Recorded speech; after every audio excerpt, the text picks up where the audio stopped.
Welcome back to the channel, guys. Judo Sloth here. I hope you're having a good one.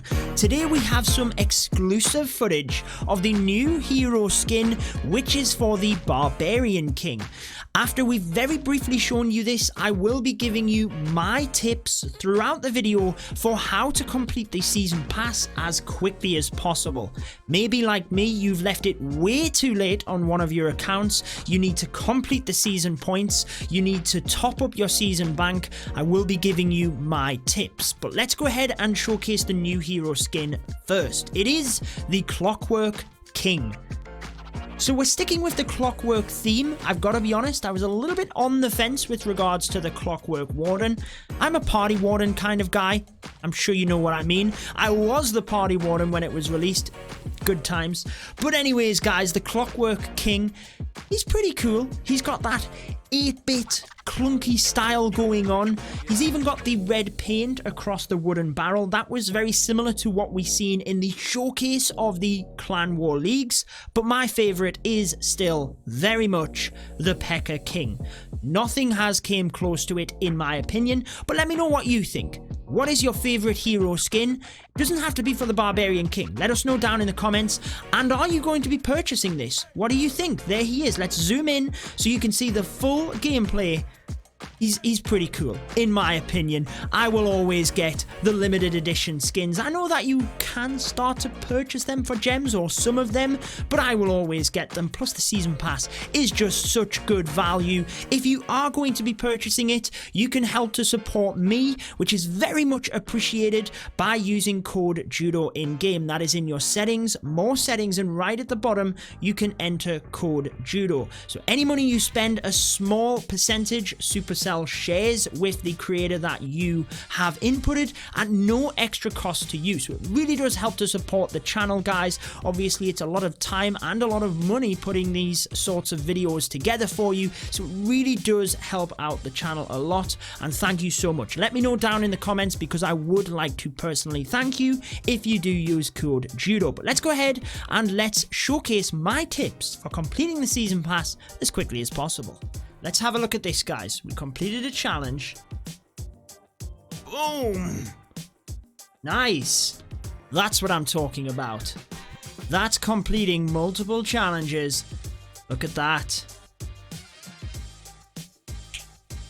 There you go, my friends. So the footage you just seen was from my Town Hall 11 account, where I completed multiple challenges at the same time. You can complete them simultaneously, and that is the fastest way to get through the season pass. Now, I was going to bring that as a separate video, but ultimately I didn't get all of the footage, so I just kind of took that little clip, if you will. But I was able to complete, I believe, 5 challenges at the same time. Now, they were the Barbarians, using 30 of them, the Valkyries, using 6 of them, and 12 Wizards. All of them require you to win 4 multiplayer battles. So if you can win them, combining all of the troops, they do stack. Also, there was a challenge, I must have completed it on my main, where you had to win 3 multiplayer battles together, and also one about taking down a certain amount of cannons. So try and mix them together. Also, guys, the builder base. Now that there is no cook time, prioritize the builder base ones. You can get these done incredibly quick. For example, the Boxer Giants, taking down the Roasters. I wouldn't even care about the victory. If you see a base, make sure you take down that Roaster, just to complete the challenge. You can rack these up relatively quick, and in terms of, obviously guys, if you can be active throughout the month, that's the best way to do it. They want you to be able to do this in the background, so clearly do that. However, if you need to just do it all at the end, my advice is try and bulk them together so you can do multiple tasks together. I'm not far away on this account actually, and prioritize the builder base. Now, in terms of the season bank, for majority of accounts, I would probably say the baby dragon farming method is the best. I will show you on my Town Hall 11 a baby dragon farming attack at the end of the video, but let's merge a bunch of these together, the Valkyries, the Wizards, and let's go out and use these super barbs, and I'll do some builder base attacks in the background and just showcase you the results at the end. 700,000 gold on this base, which is pretty awesome, guys. In terms of attacking it, how on earth do we go about doing this with a queen charge into Valkyrie, wizards, super barbarians? It's going to be one crazy attack, but let's see what we can do. We could actually get the battle blimp right into the town hall. Look, there's actually a gap there as well. Why don't we just start the queen at the bottom area here? Wizards to... No, I don't need the wizards, actually. I can get the wall breakers in to try and help. And then let's get the healers on my queen. One more balloon in order to test. And we have 2 rage spells. I think we can use one of them here. Could have used... Let's see, where's the scatter shots? Okay, so the queen's coming down to this bottom area. It's rage now. Let's use my blimp up to the top. The rage here. And let's pop the battle blimp right in the center. Use another balloon or 2. Then let's go with the king, royal champ, Valkyries to bust in with the super barbs. Let's get a poison onto that troop. Jump in. Grand Warden can get in there as well. And let's get the rest of the super barbs in. Let's hope they all go to the center of the base. Come on, go to the center of that base. Yes, they are. They most certainly are. Royal Champ is doing a good job. When the Town Hall goes down, let's go ahead and use the Grand Warden's ability. We can jump out of the back end. We can also use a heal in the middle because our troops are going to go down incredibly fast here. We've got a couple of wizards on the outside. This is pretty crazy, to be honest. Where are the super barbs? They're right in the center. Look at them go. They're doing a pretty good job, guys, alongside the Barbarian King. Let's use his ability to get out of there. It's not looking too bad, but the scatter shot on the back end is doing a pretty good job. Where can we use these wizards? Let's use one at the top to try and help. Queen gets through. Scatter shot goes down. I think we're going to get it. I do think we're going to get it. What an attack that was. Pretty crazy. We can use wizards to clean up at the top there since the Royal Champion tanks everything. 1 minute left. Not the most highly upgraded and clearly the not most, I mean, how do we put it? The base had holes in the base everywhere. It was pretty hectic.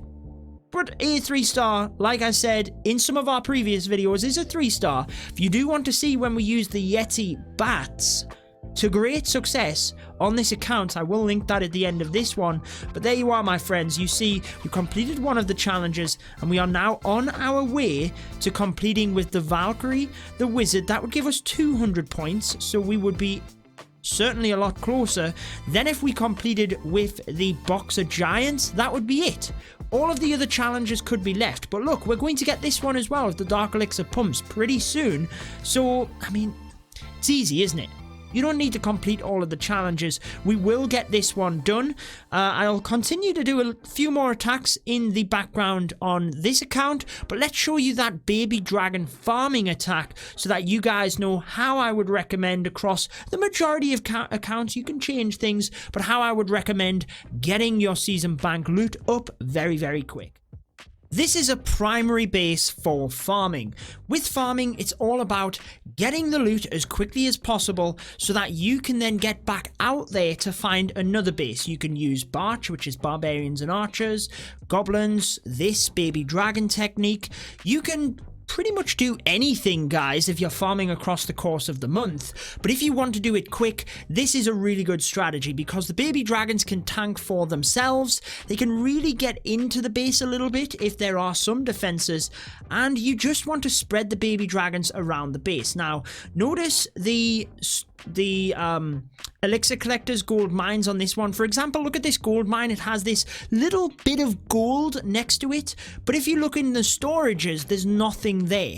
That tells you that all of the loot is within the mines and you get a lot more out of the mines than you do the storages. Now, for the baby dragons, try and put them on the defenses first if you need to. So for example, this archer tower is the only thing within this area of the base that can shoot the baby dragons. So if I take that down down first, then that one baby dragon can slowly move around the base, look, and it will do a phenomenal job.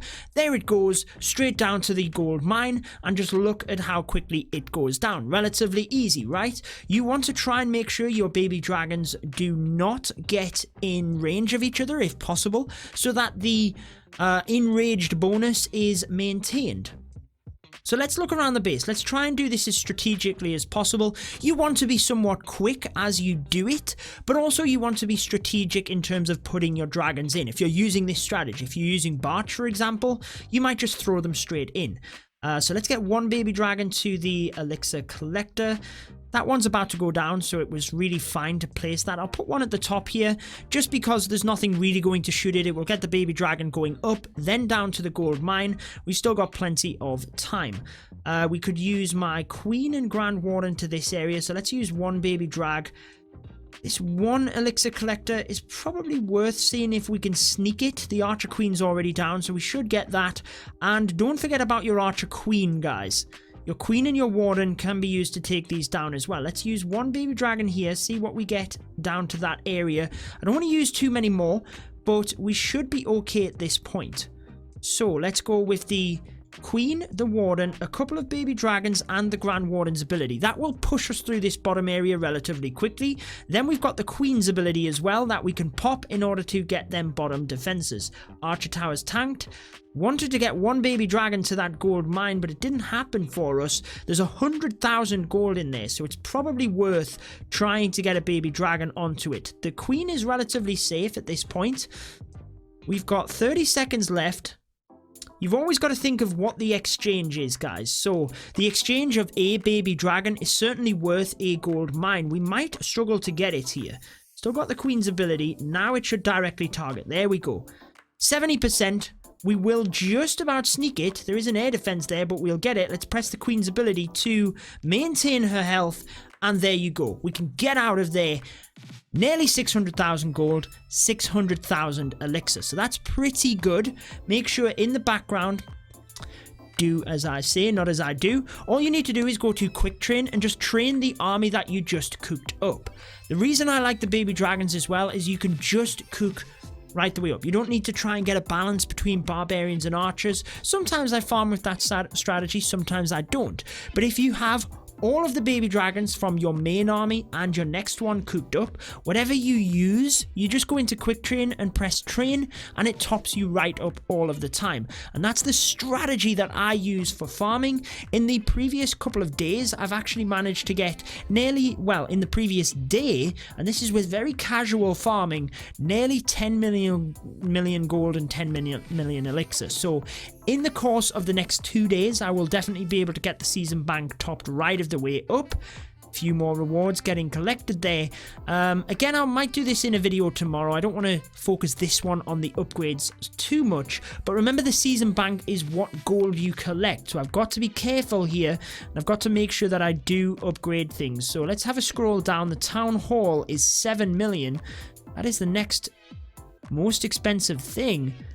I guess we'll go with the mortar.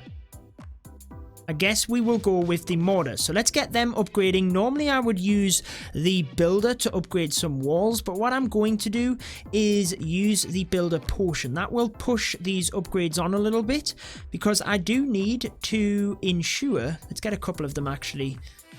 I do need to ensure that we can use all of the gold, use the runes, everything like that before the end of the season challenge, because I want to have the perks to upgrade, and I also want to have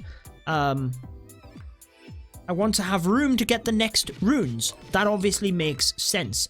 So I guess we'll wrap it up there, guys. I could go back to my main account, show you me completing the challenge and collecting the warden skin, but you seen there was a bunch of challenges for 200 points that I was just about ready to complete. So that will wrap it up for this one. If you do want to see the Yeti and the bats, which we did previously, I'll link it on your screen right here. Be sure to check that one out. But that wraps it up for this one, guys. I've been your host, Judo Sloth, and until next time, peace out.